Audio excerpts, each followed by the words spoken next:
bastante extenso y es siempre una pena dejar detalles, pero podemos destacar brevemente que es doctora europea en Filología Moderna por la Universidad de Salamanca y cursó parte de su doctorado en la Universidad de Roma III, en Roma, en Italia. Entonces, entre sus publicaciones académicas podemos destacar la traducción bíblica en la subida del Monte Carmelo y el lenguaje y sensibilidad de McGraw-Hill, además de este año de reciente publicación, además de numerosos capítulos y artículos sobre traducción, poesía y enseñanza del español. Ha traducido El sello de los sellos de Giordano Bruno, con la beca Casa del Traductor de Tarazona, y Vida Primera de Francisco de Asís, de Tomás de Celano. Ha actuado como auxiliar de conversación en Francia y como profesora visitante en Estados Unidos con programas del MAEC. En la Universidad de Brasilia ejerció 3 años como lectora de Leipzig y 7 años como profesora efectiva en el grado de traducción y en el posgrado de lingüística aplicada. En 2017-2018 trabajó en la Universidad de Valladolid en el campus de Soria y también en la Universidad Europea del Atlántico. Y actualmente, desde el 2018, es profesora en la Universidad de Zaragoza. Investiga sobre lengua española, con particular énfasis en la enseñanza del español, la pragmática, con temas como el humor, géneros y marcadores discursivos como la traducción, la poesía, los textos religiosos, la intercomprensión y la alta sensibilidad. Muchas gracias, Alicia, por estar con nosotros. Es un enorme placer poder contar contigo en este ciclo de conferencias y cuando quieras, la platea es tuya. Para ti, la palabra. Gracias, Laura. Gracias, Rubén, por vuestra invitación, por vuestra acogida a este ciclo tan interesante, tan motivador. La presentación ha sido muy exhaustiva. Veo que Rubén ha hecho los deberes y se ha leído todo el currículum de pe a pa. La verdad es que parece un poco heterogéneo y siempre soy una mente curiosa, pero bueno, hoy lo que si me permiten tutearles, si no a veces se me colará el ustedes, en fin. Hoy lo que les vengo a presentar es una de las últimas inquietudes que ha surgido a raíz de un convenio que se llama consorcio, en realidad, de universidades, que se llama UNITA, Universitas Montium, y del que forman parte varias universidades europeas, francesas, portuguesas, italianas, etcétera, y entre las cuales está la Universidad de Zaragoza, donde trabajo. Entonces, ellos han estado promoviendo bastante este proyecto de intercomprensión, en el cual vengo participando, y con esas inquietudes que comentábamos traductoras, pues empecé a ver que había algunas concomitancias que he venido a reunir en un PowerPoint para presentaros y que las podamos discutir. Es un tema en abierto, quiero decir que no es una investigación todavía publicada y es, yo creo, la punta del iceberg de un tema que va a dar bastante que hablar, va a cambiar todos los métodos audiolinguales, comunicativos, del enfoque de la enseñanza de lenguas que venimos utilizando. Yo creo que le va a dar una vuelta a la tortilla, como decimos aquí, bastante radical y que puede agilizar muchísimo los procesos de aprendizaje. Lo primero que vamos a empezar haciendo, voy a compartir, espero que hayan tomado su matecito o su tecito o su café, porque les voy a hacer trabajar un poco. Tengo aquí, voy a un momento a compartir pantalla, no sé, imagino que lo habrán usado ya, tengo un Answer Garden para saber un poquito de ustedes, para poder adaptar mejor mi presentación. Entonces, ahí está.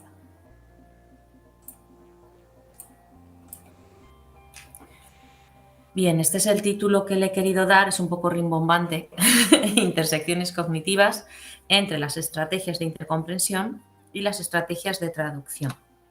Yo digo que la intercomprensión, por eso he puesto aquí la Torre de Babel, es una especie de afán o anhelo de retorno a la era prebabélica, porque en realidad, como vamos a ver, tiene ese deseo de reunir, de hacernos resaltar lo que es común entre las lenguas románicas. Y ya se lleva trabajando muchos años. Aquí tenéis los logos de algunos de los proyectos. Dos preguntas que van a guiar la reflexión inicial son: ¿qué es la intercomprensión? Por si acaso a alguno pues, le resulta nuevo, y en qué se parece a la traducción. Así que mi primer movimiento va a ser que acudáis a este enlace, Answer Garden. A ver si puedo copiarlo y ponerlo en el chat mejor. Un momento. para que lo tengáis más a mano. Y es solo pinchar y ahí os va a pedir que respondáis. Podéis dar varias respuestas, ¿de acuerdo? Genial, perfecto, Alicia. Como veis, dice lenguas románicas que comprendo. Ahí simplemente colocáis el nombre de la o las lenguas en cuestión.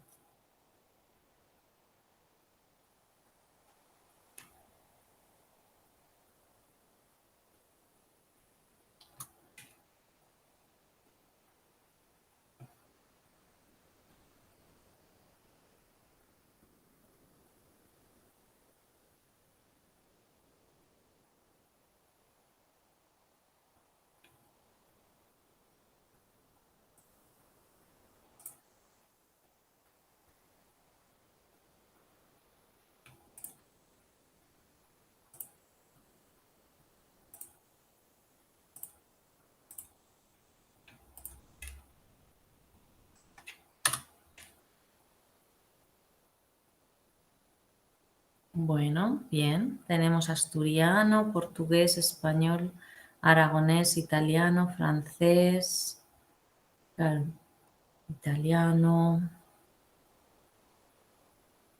¿Nadie comprende rumano, por ejemplo? Sardo, algún otro dialecto italiano. Bueno, parece que la mayoría comprendemos español, está bien. Hay un poquito de portugués. Bueno, muy bien, muchas gracias.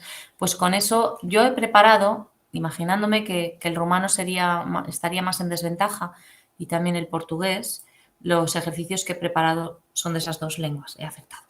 Bien, entonces el foco de mi charla va a ir en torno a una de las destrezas, una de las 4 destrezas del marco. Ya sabéis que las tenemos agrupadas en 2 grupos, las expresivas y las receptivas, y de la que yo me voy a ocupar hoy es de la comprensión escrita, ¿de acuerdo? Así que vamos a trabajar con esa parte. Y aquí es donde viene el primer desafío. Os he puesto un texto en rumano, muy breve, y otro en portugués. Me gustaría que a micro abierto cualquiera intentara traducir y hablar en voz alta de lo que cree que significa esas palabras, así, un poco improvisando. No necesitamos más, solo como ejercicio. Cualquier persona simplemente abre micro y comienza.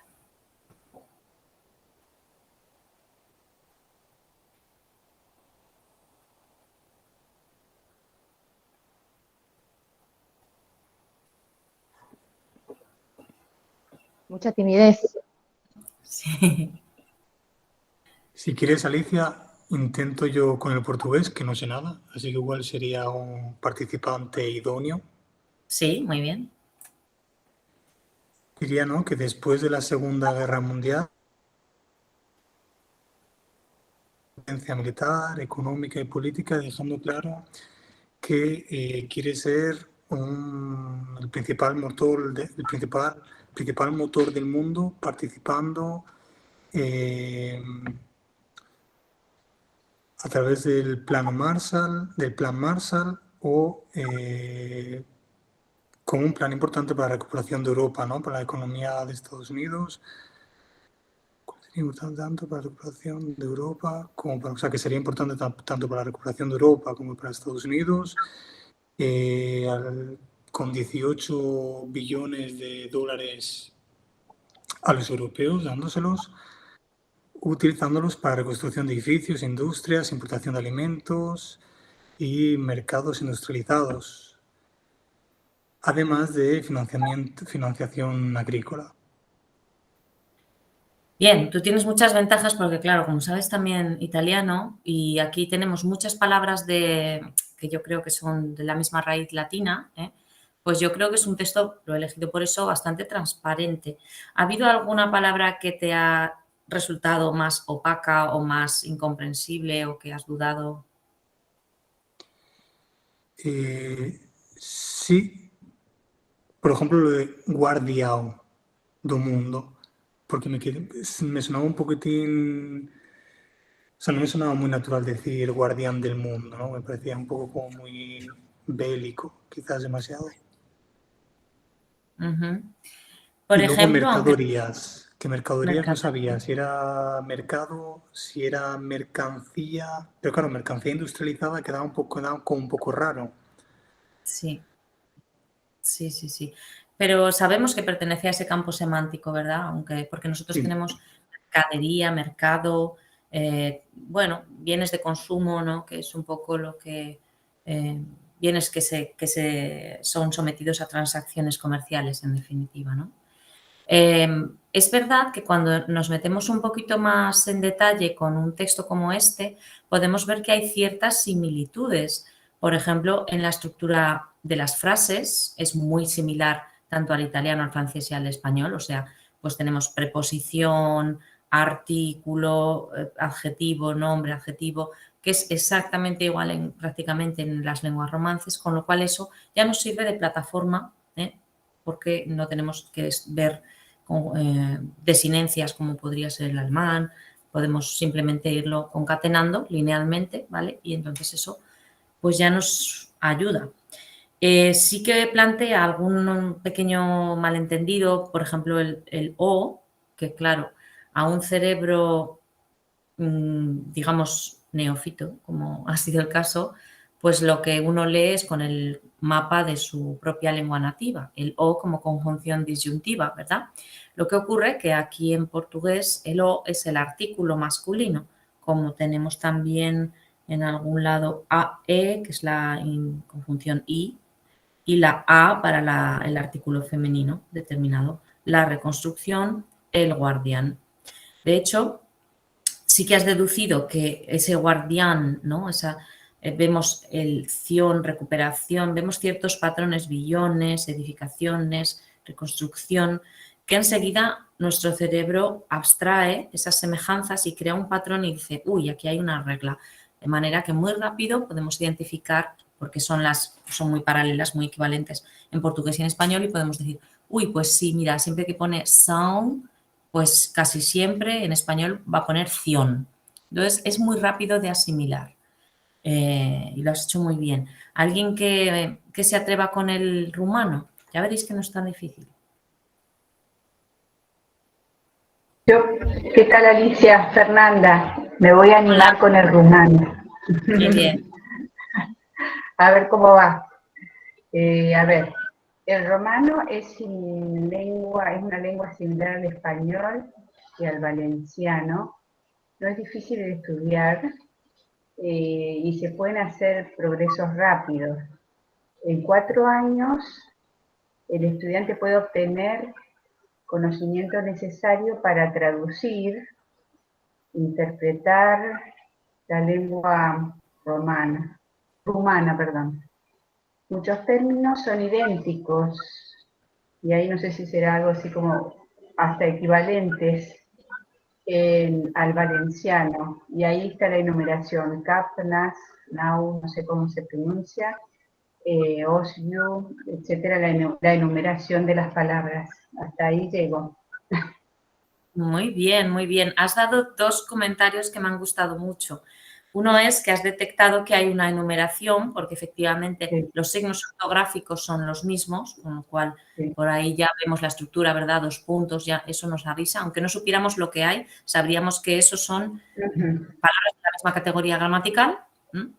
Y también aquí has dicho, creo, aquí te has corregido, ¿no? Primero has dicho Sí, romano y luego aquí al volverlo a ver aparecer con lengua delante como adjetivo calificativo, sí. ahí has establecido una segunda deducción, podemos decir, y has dicho, es rumano. Tú misma te has corregido sobre la marcha. Pues bien, eso es Sí. uno de los procesos que vamos a ver hoy, que es, se llaman estrategias top-down y up-bottom. ¿Qué quiere decir?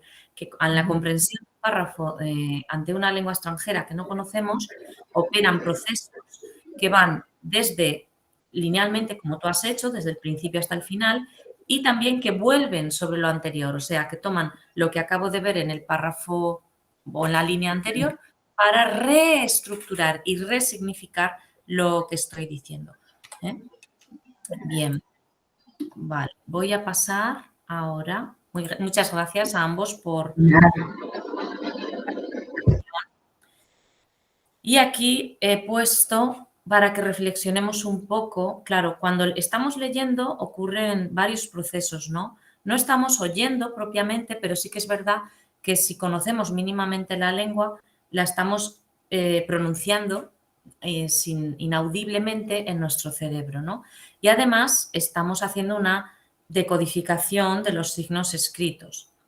¿Qué saberes latentes se han activado? Pues seguramente, si me queréis responder los que habéis participado, ¿qué estrategias sentís que habéis empleado para tratar de comprender ese texto? ¿Se os ocurre alguna de tipo metacognitivo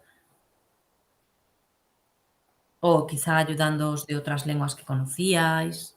Pues simplemente en mi caso intentar buscar prefijos, sufijos, terminaciones, vocabulario que sabía ya un poco de antelación que sería igual.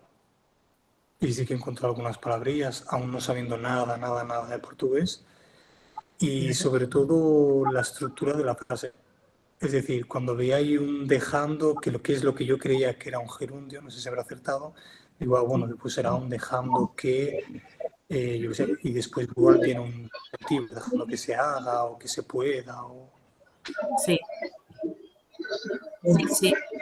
En mi caso, sí, perdón. Ahora, sí. Dinos. Perdón. En mi caso, la similitud de las palabras, porque me costó hasta reconocer los verbos, como no sé nada de rumano, más que nada los sustantivos. Muy bien. Pues vamos a ver que, aunque sepamos español, a veces ocurre que se nos plantea un texto como este y ¿qué hacemos? Este es un fragmento de Rayuela, muchos ya lo conoceréis, de Julio Cortázar. Apenas él le amalaba el noema, a ella se le agolpaba el clémiso y caían en hidromurias. Y es así todo el párrafo, ¿no? ¿Qué ocurre aquí? Que nuestro cerebro hace como un cortocircuito, ¿no? Porque percibe una cierta familiaridad y efectivamente, como ha dicho Rubén, reconocemos, por ejemplo, aquí la desinencia del pretérito imperfecto, ¿no? Amalaba. Pues bueno, yo no conozco el verbo amalar, conozco amar, conozco alabar, no sé lo que significa amalaba, pero parece que es algo que puede ser reflexivo, ¿no? Se te alama algo, se te amala algo y que puede ser susceptible de conjugarse y tener un pasado. Y noema, pues puede que tampoco lo sepa, pero tiene un artículo, con lo cual supongo que esto es un sustantivo, etcétera, etcétera. A lo que quiero llegar es a que, aun cuando nos encontremos ante un texto muy opaco o muy hermético, siempre nuestro cerebro hace un esfuerzo para comprender, para interpretar. Y es curioso porque es una actividad que podemos entrenar y podemos desarrollar. Fíjense aquí la diferencia entre un cerebro monolingüe y uno bilingüe, o como ahora ya es, ¿no? Multilingüe. Lo que ocurre es que tienen más desarrollo y activación las zonas del lóbulo temporal y parietal, el área parietal. Y dirán, bueno, ¿y esto qué quiere decir? Es verdad que están más claritas. Y también me interesa que veamos que estas flechas, que aquí están más entrecortadas, aquí aparecen más firmes. ¿Por qué? Porque efectivamente la relación es mayor entre esas áreas. Hay como un viaje continuo entre esas áreas. ¿Qué ocurre? Aquí os he puesto el giro temporal superior crece, más cuanto mayor es el empeño que se pone en dominar la nueva lengua. O sea, que esta es el área que ustedes están trabajando hoy, su giro temporal superior. Cuando traducimos de dos lenguas, de una lengua a otra que conocemos, en la interpretación o en la traducción, lo que estamos es activando, pues digamos, nuestros lexicones, ¿no? Pero en la intercomprensión lo que se pone en juego es esta otra zona que tiene que ver con ese empeño. Es como si abriéramos más los ojos o intentáramos escuchar con más definición. Y es una capacidad de alerta, como decía, que podemos entrenar. Aquí os he puesto algunas ventajas, claro, del cerebro bilingüe. Para lo que nos interesa, pues es que aumenta la comprensión lectora. Claro. Y luego, recientemente ha habido un proyecto que ha intentado localizar dentro del cerebro cuáles son las áreas semánticas. Y este es el resultado. Hay áreas referidas a lo visual, que podemos ver aquí, ¿verdad?, con los nervios ópticos, a las partes del cuerpo, a la violencia, como veremos, lo social, lo mental, el tiempo, el espacio. Son categorías no solo léxicas, como podemos encontrar en un texto de tipo literario, sino que son sobre todo conceptos o categorías que nos ayudan a estar en el mundo, ¿no? Tiempo, espacio, personas, socialización, los sentidos, ¿vale? Y aquí os he puesto un rápido vídeo para que veamos en movimiento qué ocurre, ¿no? Aquí podéis ver cómo se representan las palabras sociales, el número de palabras. Si luego le queréis echar un vistazo, pues podéis navegar por ahí, ver cuáles son las áreas que se activan más con un determinado tipo de actividad y conocer mejor esa parte que todos tenemos dentro y que es el gran misterio que dicen que será desentrañado a lo largo de este siglo, del siglo XXI. Pues la verdad es que es un mundo bastante apasionante. En la lectura, ¿qué ocurre cuando intentamos desentrañar un texto como el que hemos visto? Pues tenemos una entrada, un input, se procesa visualmente. ¿Qué ocurre? Yo primero identifico que en una página, por ejemplo en blanco, pues hay aquí unas manchas grises, otras manchas negras y proceso visualmente, hay unas horizontales encuadradas o proceso grafemáticamente, es decir, empiezo a identificar que esto no son manchas de café, sino que son letras, ¿de acuerdo? Es el proceso inverso que usaría una persona que lee los pozos del café, ¿verdad? Que a partir de una mancha busca una interpretación. Y a partir de ahí, juntando los grafemas, lo que consigo son unidades léxicas, selecciono, desentraño cuál es lo que habéis hecho vosotros los voluntarios, pues identifico, ¿no?, a cuál es la palabra que más se parece, a qué unidad en concreto. Y en segundo lugar pasamos de la parte formal a la parte semántica, ¿de acuerdo?, junto con la sintáctica. Como bien ha dicho Rubén, con ese análisis morfológico muy útil de segmentación, ¿verdad?, que nos permite identificar prefijos, sufijos, bases léxicas y nos dice, uy, esto tiene pinta de adjetivo, esto parece un infinitivo. Así que recurrimos a nuestro diccionario mental para hacer como el cotejo de si esa es una unidad existente, no como en Cortázar, ¿verdad? En Cortázar, ¿qué ocurre? Que mi cerebro, ¿qué hace? Activa todas las que se le parecen, pero ninguna es la verdadera. O sea que me deja, en esa bifurcación, me deja en suspenso. Y es una emoción estética que probablemente ha buscado, como veremos luego en otros autores. Pero fíjense que estas estrategias que la flechita marca hacia arriba, que serían las ascendentes de la base hacia arriba, pues tienen su contrapartida hacia abajo, son las descendentes o las que llamamos top-down. ¿Qué es lo que hacemos? Luego, para la interpretación, añadimos nuestro conocimiento del mundo, el contexto sintáctico, morfológico, textual, y con eso volvemos a reinterpretar el input, ¿no?, de una manera más exacta.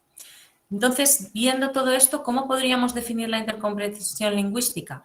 Pues una de las definiciones es que se trata de una interacción que se da entre personas en la cual los dos interlocutores se esfuerzan por comprender, y yo creo que ese es el sintagma clave, se esfuerzan por comprender independientemente de la lengua que éste hable. Y me diréis, bueno, a ver, esto ya lo hacían los romanos, los griegos, todos los pueblos mediterráneos, ¿no?, o la ruta de la seda.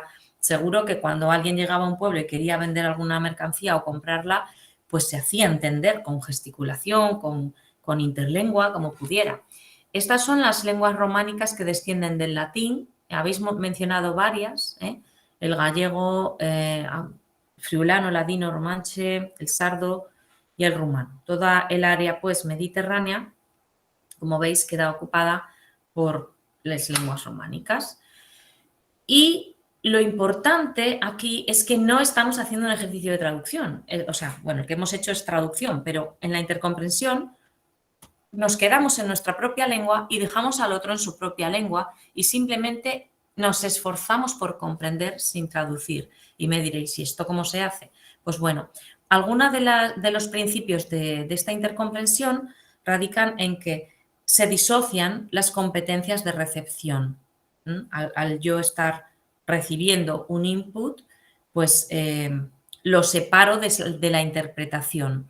Además, tenemos la utilización de esos lazos de parentesco y esa optimización más eficaz de todo lo que ya sabemos. Fijaros que tenemos elementos léxicos, fonológicos, morfológicos, sintácticos, además de los indicios discursivos, como hemos visto con los 2 puntos y la enumeración, textuales o culturales, que se vinculan con esa comunidad y que nos van trazando, nos van borrando la nube de incomprensión que aparecía al principio y que poco a poco se va difuminando y decimos, pues parece que comprendo más.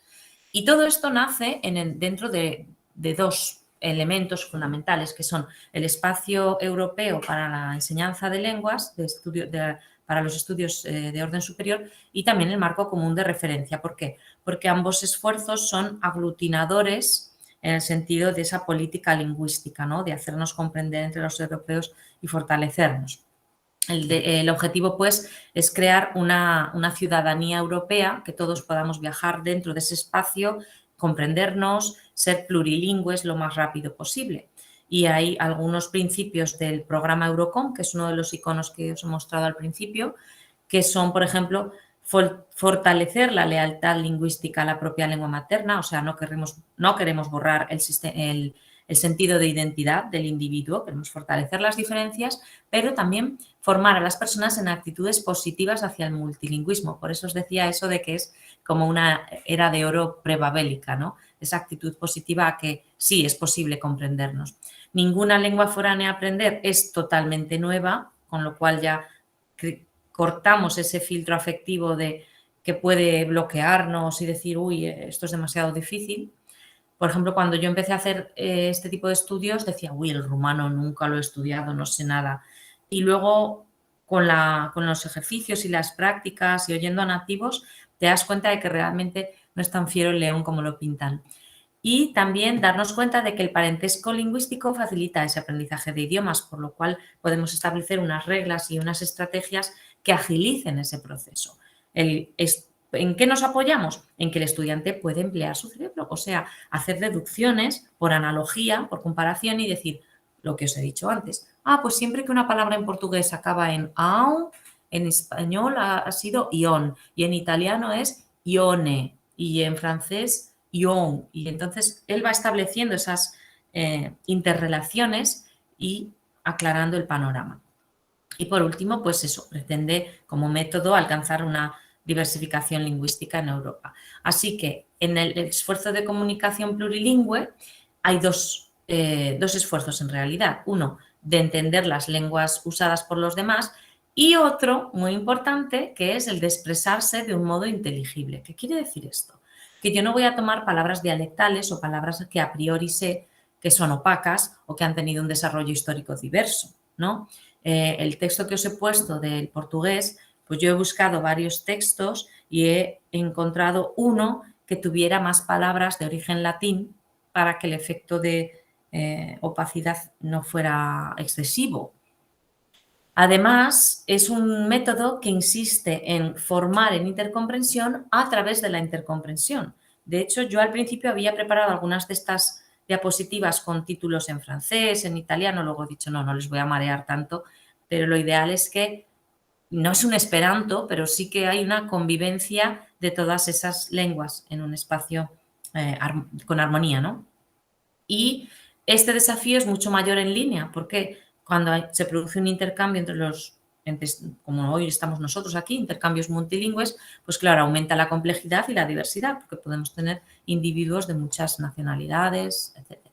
Aquí os he puesto un listado de los principales proyectos que se han llevado a cabo, EUROM 4, EUROM 5, ya veis las épocas, con todo el apogeo de la Unión Europea, y luego Galatea y Galanet, que es, bueno, primero fue y luego la Universidad de Grenoble, y luego el Galanet, que va dedicado a los estudiantes de cursos superiores, y Redinter, de la cual forma parte de esta red europea UNITA, que es el que os he comentado al principio. Pues bien, ¿cómo podríamos resumir entonces esto de qué es la intercomprensión? La intercomprensión, por tanto, se da entre lenguas afines, emparentadas, próximas o procedientes de la misma rama, rama latina en este caso. Es una modalidad de intercambio más corriente y espontánea, ya os he dicho que históricamente ya ha venido siendo utilizada. Uy, que se va. En Suecia, Noruega y Dinamarca han aplicado un principio parecido para enseñar las lenguas vecinas entre ellos y también, y aquí os he marcado en negrito algunas palabras, predispone a los hablantes a tener una actitud de apertura, escucha recíproca, respeto, tolerancia, aceptación, solidaridad, respeto a la diversidad y a la alteridad, que es lo que más nos interesa en el aula de lenguas, porque realmente ese es el primer escenario en el que el alumno conoce una cultura diferente, es en el espacio de lenguas, y nosotros ahí somos embajadores de esa otra cultura que enseñamos. Entonces, nuestras creencias y actitudes hacia esa lengua van a ser permeables en nuestro discurso, en nuestra actitud. Y es un área también de mucha interdisciplinariedad. Fijaros que se nutre de los estudios lingüísticos comparativos, se nutre de la lingüística textual, se nutre de la psicología cognitiva y también del constructivismo educativo, con lo cual tenemos ahí muchos campos de desarrollo para quien quiera investigar. Y ahora os pregunto, ¿qué os parece? ¿Ocurre lo mismo cuando la lengua de partida no es románica? O sea, cuando vosotros os enfrentáis ahora a este texto, decidme que muchos ya lo conoceréis, ¿qué pasa en nuestro cerebro? Si hay un voluntario o voluntaria.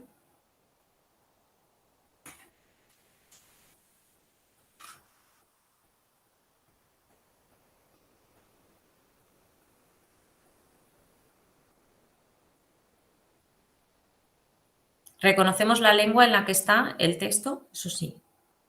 ¿Cuál es? En inglés. Muy bien. Podéis responder por el chat, lo que pasa que como estoy presentando no puedo ver el chat al mismo tiempo, entonces prefiero que habléis.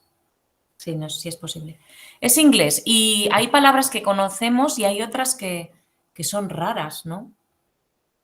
Parecen nuevas. Uno se pregunta, ¿será que está en inglés antiguo? ¿Qué le pasa, no? ¿Cuáles son esas palabras que no reconocemos, que nos parecen un poquito raras? ¿Podemos señalarlas?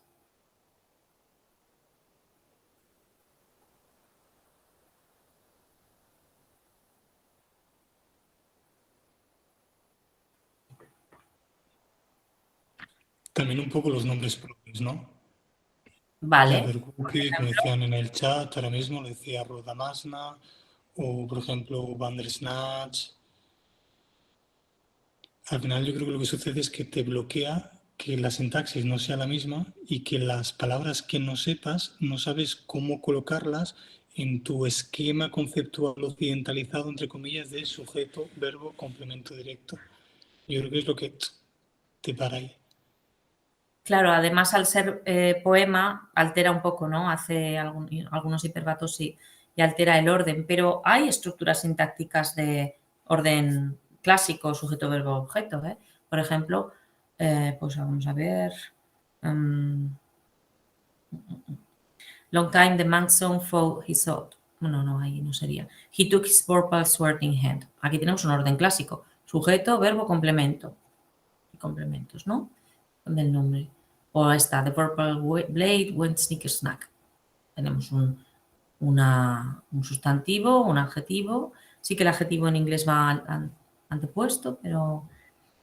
Así que vemos estas palabras y claro, dice uno, uff, si me ponen a traducir esto, ¿qué hago yo? Por ejemplo, yo sé que existe bride, ¿no? Pero no sé que exista esta palabra. De hecho, la terminación en ig, no conozco muchas palabras en inglés que terminen así. Sí que conozco en ing, no en ig, tantas. O did Gyre and Gimbal. Bueno, pues suenan a verbos, ¿verdad? Y tienen ese enfático con el auxiliar, pero ninguno de los dos me resulta comprensible. ni Wave, ni Gorogobs, ni Mimsy.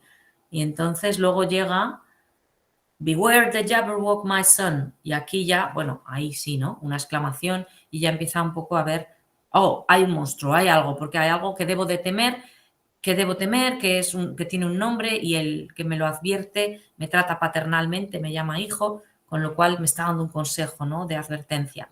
Y así empezamos a tejer el significado del poema. Pues fijaros, esta es una de las traducciones, hay muchas del Jabberwocky, es un texto, como sabéis, de Lewis Carroll, del Alicia a través del espejo, y ocurre que el Jabberwocky es una fiera, ¿vale? Una especie de dragón, pero cada traductor lo ha interpretado de una manera. Hay quienes han hecho la segmentación por partes, viéndolo como una palabra compuesta, y de jabber, jab es mandíbula, ¿no? Y walk, y haciendo algunas similitudes con otras palabras que acaban en walk.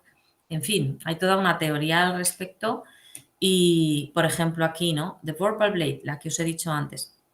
Tras, la espada aguijoneante. Podemos ver que se intenta captar el sentido del texto y que incluso la traductora ha cogido, ha creado nuevas palabras a su vez, como el autor, y Briley lo ha traducido por fogonaba, que es por la explicación que da Lewis Carroll, porque de algunas hace interpretación, pues es como la luz del atardecer, ¿no? Entonces ahí vemos un esfuerzo interpretativo.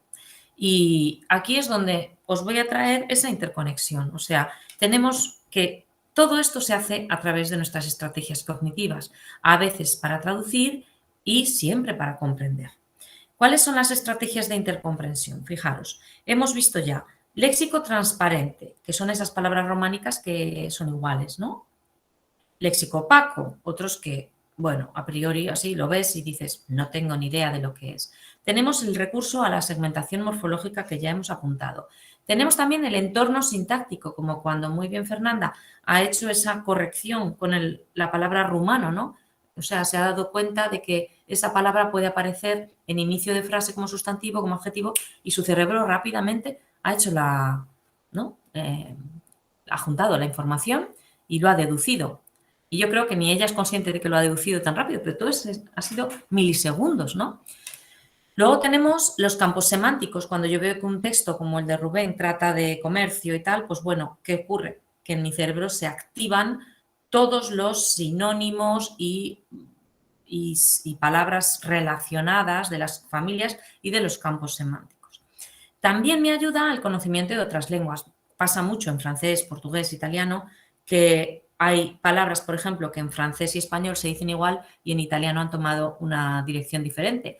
Pero conociendo una de esas otras lenguas, pues yo me ayudo y digo, bueno, se parece chambre, pues yo qué sé, aquí decimos habitación, pero chambre se parece a cámara, que también era como lo llamábamos antiguamente, ¿no? Entonces, hacemos este tipo de deducciones muy rápidamente. Y tenemos también el entorno cultural. Ahora, enseguida voy a pasar a tratar de eso. El entorno vital, el conocimiento del mundo y el entorno académico. Otro desafío. Chan, chan. Vamos a ver. ¿Quién se atreve? Os he puesto aquí apuntadas algunas de las estrategias que acabamos de ver. A ver, ¿qué podemos ver en este texto que creamos que entendemos o que creemos que puede ser algo o que con respecto al texto anterior ya nos damos cuenta de lo que es?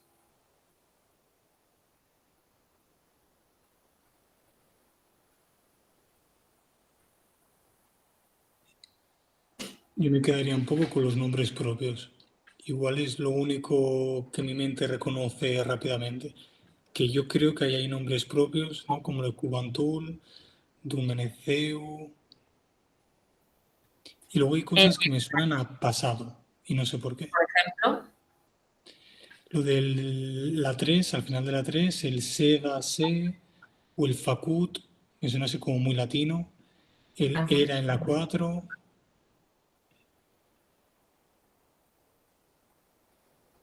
El Era con acento en la 6, por ejemplo. El Vení de la 7. efectivamente el texto está en pasado, no vas mal desencaminado. Tenemos el fost, del fuiste, fosti, fue. Y hay algunas raíces también semánticas, ¿no? ¿De qué está hablando? Se nos ocurre. Es un texto un poco difícil, pero ya veréis cuando lo reconozcáis, casi todos lo conocéis.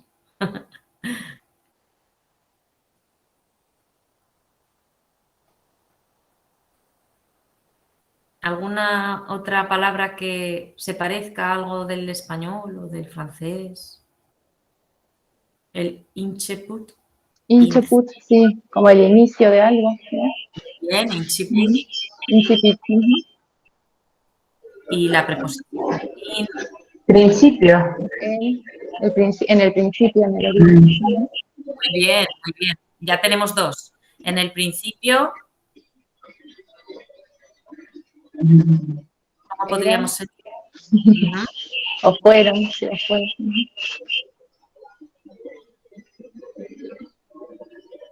Puede ser el Génesis puede ser. A ver, Parece, sí. intenta. Pareciera ser un texto bíblico del Génesis. Además tenemos esa pista que os he dejado los números de los versículos y ahí tenemos conocimiento cultural para el que lo sabe ver, porque también podrían ser versos o no se sabe a priori, ¿no? Pero ¿qué más? Esta lúmina. Muy bien. ¿A qué suena? A luz. Luz, luminem, luz, luminis.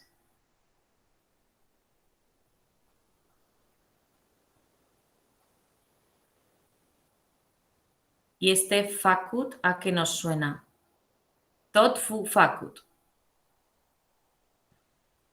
Todo fue hecho. Todo fue hecho. Fíjate cómo ya vamos reconstruyendo. Ahora que sabemos qué texto es. ¿Qué más? Y puede ser que Dumneseu venga de Domini. De Domine. Domine. Puede ser. Sí. De ese Dios, ¿no? Porque creo que de Dios, claro. En el principio era el verbo, era la palabra. Muy bien, no está nada mal. Entonces, bueno, así al principio da como un poco de coraje, pero ahora lo vamos a ver, ¿no? En el principio era el verbo y el verbo era Dios, perdón, y el verbo era con Dios y el verbo era Dios. O sea que vemos, ese sí también nos apareció en el otro texto, ¿recordáis? Que era la conjunción copulativa, que nos aparece aquí, aquí. Este era en el principio con Dios. Este era en el principio con Dios. O sea que fijaros que acesta o aquesta ya sí que nos suena al demostrativo, ¿no? Todas las cosas por él fueron hechas. Printilsul tot fu facut. Pues ya, ahí ya podemos ver. Y sin él nada de lo que es hecho fue hecho. Si faradan sul nu, fu facu, nitimakar, ceba, ce, este facut. O sea, ahora viéndolo en paralelo, yo creo que sí que conseguimos reconocer más. O en él estaba la vida y la vida era la luz de los hombres. Vietata era intrinsul, si vieta, que será la vida, era lumina o amenilor. Ya disculparéis que yo no sé pronunciar rumano, lo estoy leyendo así como puedo. Entonces, ¿qué ocurre? Hemos echado mano del conocimiento de otras lenguas, del entorno cultural, de nuestro entorno vital, del conocimiento del mundo, de los versículos textual. O sea que esas estrategias, si yo las sistematizo y las aplico y las entreno, pueden ayudarme. Fijaros aquí ante estos certificados. Pues supongo que nunca habéis visto unos certificados en rumano, pero ¿de qué tipo parecen ser? De nacimiento y un diploma. Vale, ¿y el diploma de qué es? Una licenciatura. Muy bien, muy bien. ¿De literatura extranjera puede ser? Sí, sí, señor, de literaturas extranjeras. ¿Por qué sabemos eso? Aunque nunca hemos visto un diploma de licenciatura rumano, ¿por qué sabemos que este lo es? Por el formato, cómo está distribuida la información, cómo se acomodan los títulos, la foto. Los sellos, la foto, el marco, todo nos recuerda a otros semejantes que hay en nuestro mundo occidental, porque luego cada cultura tiene lo suyo, pero en el área que nos movemos pues tiene una apariencia muy parecida. con lo cual el formato también es interesante, también nos dice cosas. Y os traigo aquí una de las teorías, ¿no?, que nos dice cuáles son esos pasos o esas estrategias que nos ayudan en la intercomprensión. Es la denominada de los 7 tamices. Ya sabéis, el tamiz es ese instrumento culinario, ¿no?, para filtrar. Pues bien, ¿cómo se va produciendo esa intercomprensión en diversos pasos para filtrar el contenido, el sentido? Primero tenemos como ventajas que entre las lenguas románicas el léxico internacional que hemos importado es de casi 5.000 palabras, o sea que institución, internet, frecuencia, privilegio, programa, palabras, por ejemplo, del griego. El léxico panrománico, que son palabras que han derivado del latín y que se mantienen, sea como ocultismos o como vulgarismos, también hay un montón. Luego tenemos correspondencias fónicas. ¿Qué ocurre? Por ejemplo, cuando yo veo luchar y en rumano veo a lupta, o noche versus noapte, o leche versus lapte, y recuerdo láctea o lácteo como ocultismo en español, pues empiezo a ver unas semejanzas, ¿no?, unas transferencias, podríamos decir, fónicas. Luego tenemos el tema de las grafías y cómo se pronuncian. Por ejemplo, cuando encuentro una palabra en rumano como guid, que en español es guía, o cuando encuentro en español 100, que en rumano la C va a ser Z. Entonces hay diferentes, a veces la misma grafía responde a otro fonema, pero es un fonema cercano, porque en realidad han sido la diversificación que a partir de la pronunciación original del latín clásico, vamos a decir así, lo vulgar, han ido tomando en cada área geográfica. Luego tenemos las estructuras sintácticas, las venimos viendo, ¿no? Pues por ejemplo el orden sujeto, verbo, objeto, o el orden artículo, nombre, adjetivo, etcétera, que también nos ayuda.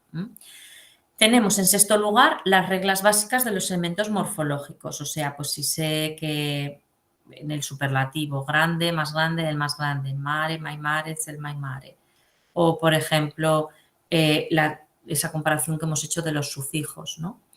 Y por último, los prefijos y sufijos. Hay muchos que son del latín y griego, multi, pan, para, o sufijos del griego algía, neuralgia, grama, logia, ¿no?, psicología, por ejemplo, que son comunes en todas las lenguas, con lo cual fijaros cuantísimo camino andado tendríamos.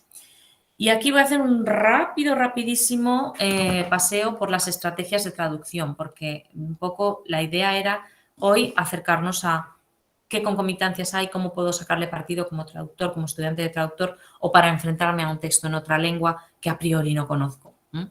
He puesto aquí más o menos cuáles han sido las principales aportaciones de los estudiosos en cuanto a las estrategias de traducción, ¿vale?, desde la retórica clásica. O sea, ¿qué hace un traductor cuando tiene que verter un texto de una lengua origen a una lengua meta? Pero fijaros bien, todas estas que ponen en estas épocas iniciales se centran sobre todo en el producto, ¿vale?, en el output, o sea, en qué es lo que estoy produciendo a partir del texto origen. En cambio, ya a partir del 81, Newmark, que os lo he marcado en negrita por eso, diferencia que hay 3 procesos básicos en la traducción. Uno que es la interpretación y el análisis del texto original, que es lo que hemos trabajado hoy, comprensión, una primera lectura del texto. Wills luego habla de que hay estrategias dirigidas a resolver problemas y otras que implican una toma de decisión. Como veréis, cuando nos enfrentamos a un texto, lo primero que usamos, bueno, muchas decisiones son automáticas porque ya conocemos las palabras, otras pues les damos varias vueltas a varios días, ¿no?, o nos ponemos varias notas, será esta, quedará mejor de otra manera. Y sobre todo tenemos estrategias dirigidas a resolver problemas, que es esa misma área que os he marcado en el cerebro, ese interés por comprender. Y en Nord, Christiane Nord, habla de los conocimientos lingüísticos del traductor, o sea, que si el traductor conoce otras lenguas, eso le ayuda a interpretar el texto. Lo hemos visto que también está presente en la intercomprensión, ¿de acuerdo? Y por mi parte era eso lo que os quería contar. Yo espero haberos estimulado a conocer un poco más de este tema. Hay mucho que se podría decir, como comprenderéis, es un tema súper amplio. Aquí solo he hecho una degustación muy somera, muy superficial, pero creo que es un tema apasionante que rompe esquemas, ¿no? Te rompe esos miedos iniciales que tenemos del aprendizaje, de que otra lengua es más difícil, creencias, actitudes limitantes y puede volvernos ciudadanos multilingües pues mucho más rápido y con una actitud positiva y abierta hacia las lenguas, como estoy segura que ya tenéis todos los que estáis aquí presentes. Pues muchas gracias, espero haberos inspirado un poquito. Muchas gracias, Alicia. Creo poder decir que para muchos de nosotros el estudio de la intercomprensión ha sido un gran descubrimiento. Ha sido un gran placer escucharte y conocer los esfuerzos que están apareciendo para batir cada vez más, como acabas de decir, las fronteras lingüísticas, ¿no? Quería preguntarte una cosa muy rápida. ¿Existen materiales didácticos dentro de esos proyectos que tenéis entre manos para estudiantes? Sí, no tanto como libro de texto, porque esto todavía no ha sido, o sea, no existe todavía, por ejemplo, un manual de español para italófonos que esté hecho con el enfoque puro de intercomprensión. Pero lo que sí que existen son ya muchos materiales. En todas esas plataformas que os he puesto, Galanet y tal, tenéis desde testimonios de los estudiantes que lo han experimentado hasta materiales desarrollados por profesores. Nosotros mismos, cuando hacemos la formación, desarrollamos materiales. De momento están un poco endogámicos, o sea, un poco los utilizamos dentro de los cursos y no se están... Pero yo creo que ya empieza a haber publicaciones, muestras de unidades didácticas. Como todos los enfoques, no es puro, o sea, yo creo, como habéis visto, es muy transversal y de lo que se trata es de, tomando estas ideas, decir, oye, pues sabiendo esto, yo les puedo hacer un ejercicio de léxico donde llame la atención sobre estas semejanzas, ¿no? Y que te despierte ese clic al que yo quería llegar al principio de que son más las semejanzas que las diferencias. Muchas gracias, Alicia. Nada. Quisiera preguntar si entre los aquí presentes tenemos alguna reflexión sobre el tema, alguna pregunta que hacer a Alicia, alguna curiosidad sobre alguno de estos proyectos.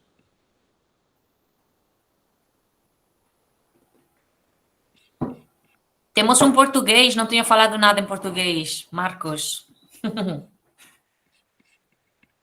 Tenemos siempre bastantes. Hoy no sé si solamente tenemos uno, tenemos a Marco o tenemos más. Me Pero parece somos que hay tres, uno o dos más. de Portugal. Sí, siempre nos acompañan. Discúlpenme, tuvo un problema aquí con el micrófono. Pero sí, yo hablo portugués y un poco de español, al menos intento. Muy bien. ¿Y era tu primer contacto con el rumano? No, yo aprendí un poco de español cuando adolescente, cuando vivía en Estados Unidos. Tenía muchos amigos mexicanos y puertorriqueños. Entonces aprendí algo, pero no he estudiado la lengua. Entonces es por eso que no hablo tan bien así. Las lenguas que realmente utilizo para el trabajo son el portugués y el inglés. Y también el francés, lo he estudiado mucho tiempo. Ah, muy bien. Gracias. Gracias a ustedes. Alicia, otra pequeña curiosidad que tengo. ¿Cómo ves tú la acogida de la intercomprensión en las universidades? ¿Ves que hay un esfuerzo hacia la interdisciplinaridad? ¿Crees que, como dices tú, que es algo como muy endogámico, muy cerrado todavía, no se conoce mucho? Yo creo que Es está difícil teniendo acogerlo bastante... porque igual es una percepción que rompe los esquemas con lo más tradicional. Porque ya sabemos, creo que estamos todos de acuerdo que nuestras enseñanzas en las universidades quizás tienden un poquitillo más a lo tradicional, ¿no? Sí, Pecamos de sí. eso todos, más o menos. Siempre la enseñanza va un paso atrás, ¿no? Deja que las vanguardias vayan por delante. Ya se equivocarán y ya me quedaré con lo bueno, ¿no? Dejamos así por comodidad. Yo creo que ahora, por lo menos en Europa, te hablo más de lo que conozco, sí que está teniendo un cierto anclaje, una cierta acogida, sobre todo por todos los programas que hay de Erasmus In-Out, tanto para alumnos como para profesores, y todos los convenios que hay entre las diferentes universidades. Yo sí que veo en mi corta, media trayectoria que desde que yo empecé como estudiante a hoy, el flujo de esos canales entre las universidades europeas, digamos que esos canales corre más agua, es banda ancha ya. No es como cuando empezábamos que yo qué sé, en mi época, ¿no? En el 99, que te ibas a Roma y el papelico estaba ahí, todo en papel con el sello, la compulsa, y ahora es todo digital y con PDF y en el momento y en el día y no te tienes que desplazar y tienes las clases online. Quiero decir que Internet y lo digital ha venido para agilizar todos esos procesos y ha aumentado muchísimo el número de alumnos, ¿no? Que están saliendo a hacer sus experiencias estudiantiles en otra universidad. El paso siguiente es conseguir que haya materias que se enseñen en diversos grados y que los alumnos puedan conseguir las dobles titulaciones. O sea que todo esto es parte de una estrategia mayor de que ese espacio europeo, pues yo cuando por ejemplo me saqué el doctorado europeo, que era una cosa bastante novedosa, o sea que no mucha gente lo había hecho, fue de casualidad, fue como en el billar, así, porque yo había hecho por casualidad una salida de Erasmus en el primer curso de doctorado, entonces, en los planes antiguos. Entonces, eso me contaba para el actual doctorado europeo que exige ese requisito. Y bueno, son cada vez perfiles más internacionales, los alumnos conocen muchas más lenguas. Yo tengo alumnos de grado de lenguas modernas o de periodismo, de filología hispánica y te diría que todos ellos dominan como mínimo 2 lenguas, cuando no 3. Eso es lo que llega al aula.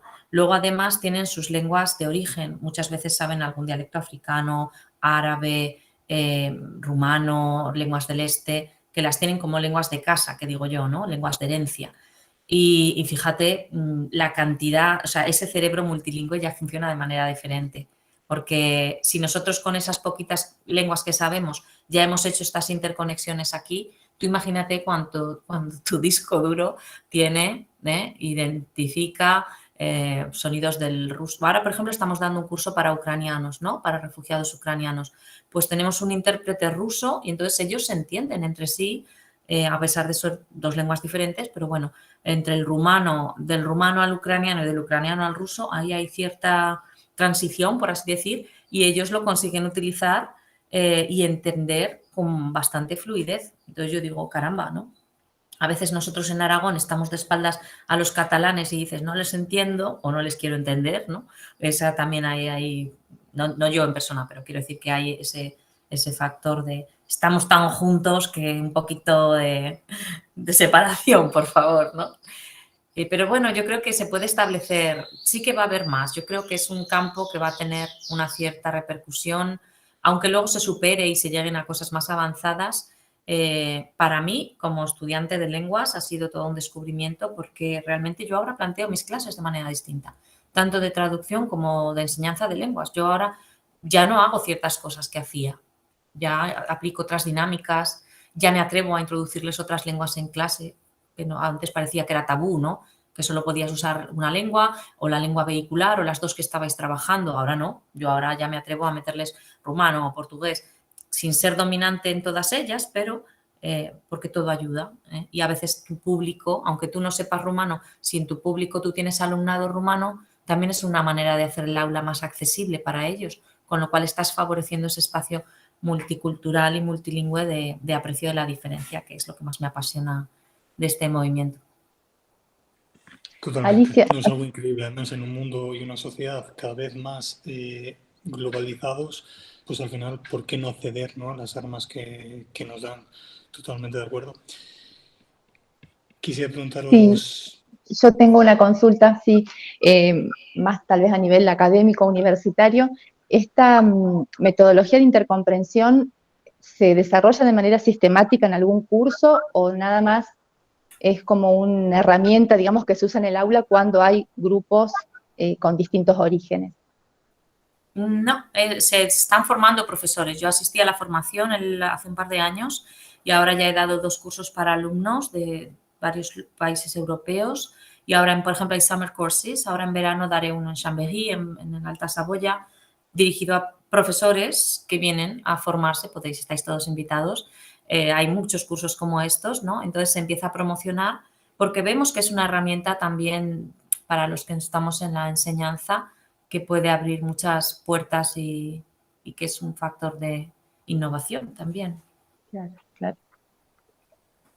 Alicia. Gracias. Dime. Sí, no, yo, bueno, antes que nada te quiero agradecer, súper interesante todo lo que nos has explicado. realmente me encantó y justamente te quería preguntar esto, ¿cómo lo aplicabas pensando, digamos, en la clase de traducción? Que ¿cuánto favorece esto? Que antes nunca se pensó en aplicar y salir de esos modelos tan estructurados de traducir un simple texto y no usar toda esta estrategia en las diferentes lenguas y hacer una clase mucho más interactiva, hasta incluso interesante, partiendo también desde la interculturalidad que existe en la clase, pensando en los diferentes orígenes de los alumnos. La verdad que me dejaste sorprendida y me gusta mucho. En mi caso, yo me formé en la Universidad Nacional de Córdoba de Argentina y actualmente estoy en Italia, también en una universidad de traducción, y realmente me pongo a comparar los programas a nivel académico, como hablaba Laura, y son realmente muy distintos, y en ninguno pude ver esto que me estás contando vos. O sea, y si está, es como ¿cómo decir? Como una materia aparte, como que no se aplica. O es todo en inglés y italiano, o es todo en español y en italiano, y no veo esta conexión que tranquilamente se podría hacer y ayudaría a que sea mucho más rica para mí bueno, la clase, el aprendizaje, el proceso de aprendizaje, desde el punto de vista de la traducción.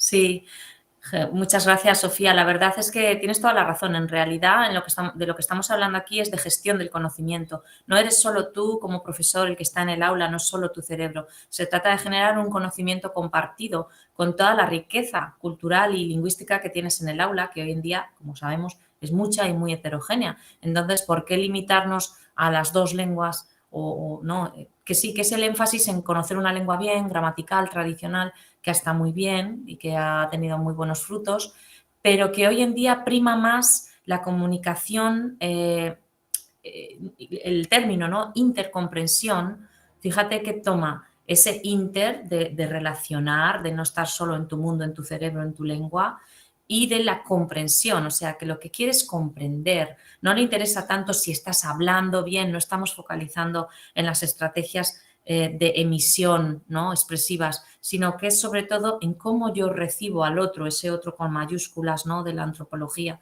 el cómo ese extranjero para mí es algo a descubrir, algo positivo, algo que me acrecienta, que me añade valor humano. Entonces, yo creo que en el aula de traducción, fíjate, por ejemplo, yo a veces hago talleres, ¿no? De traducción de poesía.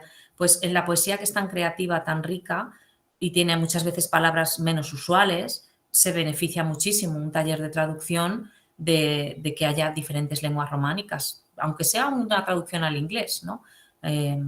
Por ejemplo, hicimos una en Brasil del portugués al español, portugués brasileño al español, y había nativos de ambas lenguas, pero había gente que conocía también el francés, que conocían otras lenguas románicas, el italiano, y yo creo que eso enriquece porque crea una plataforma, como te digo, de conocimiento compartido, de ese ideal prebabélico del que os hablaba antes, ¿no? De cuando todos nos entendíamos y la torre no estaba rota y estábamos todos dispersos.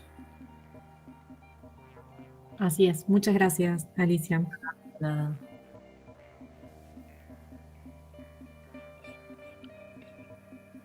¿Tenemos alguna otra pregunta o podemos dejar ya a la oradora descansar después de esta maravillosa intervención? No, para mí es un placer aquí compartir y saber más de vosotros también, de vuestros desafíos en el aula, cualquier curiosidad que os haya quedado, que pueda.